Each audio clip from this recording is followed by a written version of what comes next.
If your workouts leave you drenched in sweat and sore for days, but you're still not getting stronger, fitter, or more confident, it's time to rethink your approach. There's this big myth in fitness that the sweatier and more exhausting a workout, the better it must be. But here's the truth. Exercise does not need to be exhausting to be effective. Chasing sweatiness and soreness might feel productive, but it can often be the reason why progress stalls and why your workouts are inconsistent. By the way, I'm Vanessa. I'm a former Equinox personal trainer turned online fitness trainer and nutritionist. I've helped hundreds of clients ditch this mindset and finally see progress they can sustain. In today's video, I'll break down 3 key reasons why this no pain, no gain mentality could be sabotaging your results and the simple mindset shifts you need to make to get stronger, fitter, and more confident, because achieving great results is possible without going to extremes. I really believe that, and I think you will too. The first reason you need to stop overemphasizing soreness and sweatiness is because it can make fitness a negative part of your life, because you think you need to suffer and be miserable in your workout for it to count. You start to view exercise as punishment, or you overemphasize soreness as a badge of honor, which I'm totally guilty of sometimes. That creates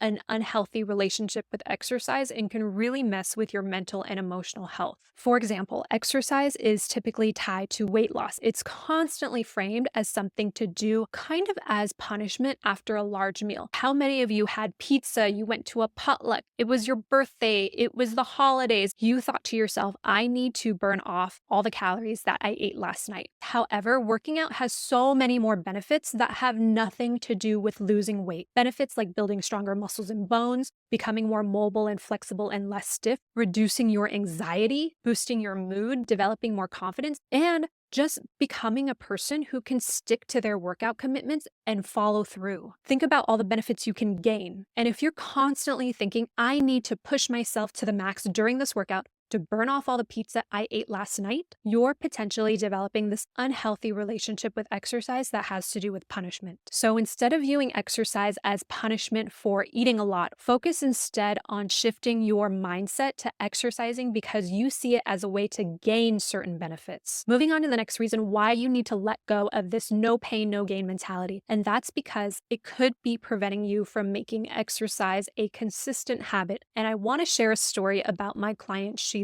When I first met Shiva, she was really struggling to exercise consistently because she only thought exercise counted when it was a tough workout. Because of this, she frequently got into this negative headspace and felt guilty, thinking that she wasn't doing enough. I remember one time she even told me she didn't work out because she didn't have time to set aside 2 hours. And so I asked, why didn't you work out for 15 minutes? And she was like, why would I only do a 15-minute workout? I don't really get anything out of that. I was like, Shiva, really? It was a classic all or nothing mentality that many of us have. I used to have that same mindset. She would rather dream of doing a 2-hour long workout instead of actually doing a 15-minute workout that would still move the needle. So what we did was we reframed exercise as movement. There are 168 hours in a week. Shiva and I met over Zoom for one-on-one training sessions twice a week. That's only 2 hours a week, which is only 1.2% of her week. And this is why overall daily movement is so important, yet we tend to only focus on specific workouts, which happens maybe like 2 to 3 hours of your week. So when Shiva and I reframed exercise as movement, it became more attainable for her to be physically active. For Shiva, movement was a coffee walk with a friend, a 5-minute stretch in between Zoom meetings, or vacuuming the living room. It was asking her coworkers if they could walk and talk during their meetings. And pretty soon, Shiva was not only working out 2 to 3 times a week, she started averaging 8,000 steps a day. Why is reframing exercise as movement so important?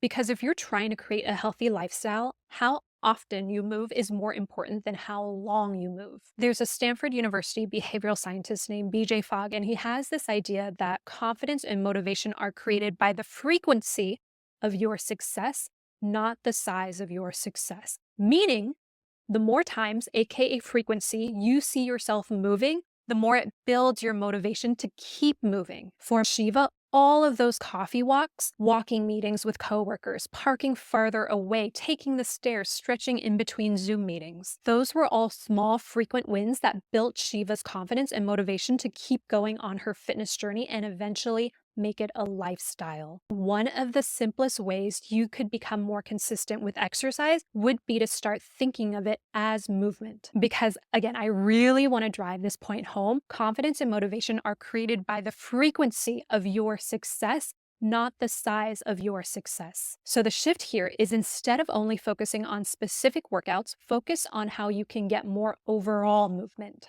Before we dive into the next reason, if you're looking to build healthier habits like Shiva, I created a free 5-day email course called Thrive in 5. It's a series of 5 daily email lessons on how to eat healthy consistently, work out effectively, and live a healthier lifestyle. Each lesson is packed with powerful insights and practical tips designed to help you thrive in your health.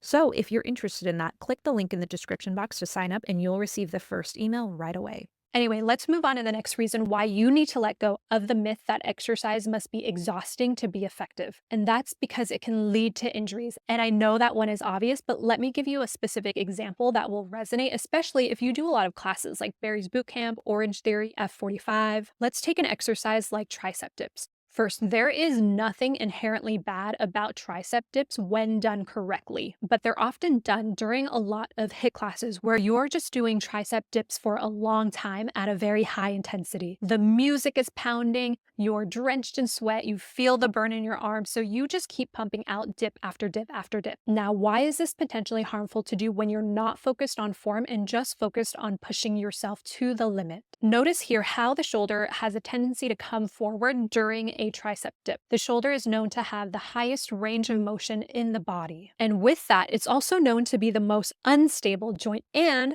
has poor blood flow, which means less nutrients for repair, which means it can be difficult for the shoulder to repair itself. What this means for you is that when the shoulder gets injured, it can be a very long and expensive recovery process. Since most of us have shoulder issues already, it can be risky. And for me personally, many of my clients work in tech and are slumped at a desk all day. When you're in a HIIT class and you're just doing tricep dips as hard and fast as you can, you're putting a lot of unnecessary stress on what's called the anterior shoulder, which is the front part of the shoulder. And at a certain point, when you keep pumping out reps, it's just diminishing returns, which means you're continuing to put in a lot of effort to push yourself to the limit, but the actual gain of building muscle or strengthening the tricep, the actual gain remains stagnant. All you're doing is risking injury. It's just not worth it. And guess what? If you're injured, that means no workouts or less working out, which means less workout consistency. So the shift here is, instead of just pumping out reps to make yourself feel sweaty and sore, focus on good form and being thoughtful with each rep. Remember, you can achieve great results without going to extremes. Now, if you're someone who struggles to work out consistently, your next step is to watch this video here, where I'll share a simple strategy to get yourself to work out when you're tired, lazy, and unmotivated. Thank you so much for watching, and I'll see you in this next video here.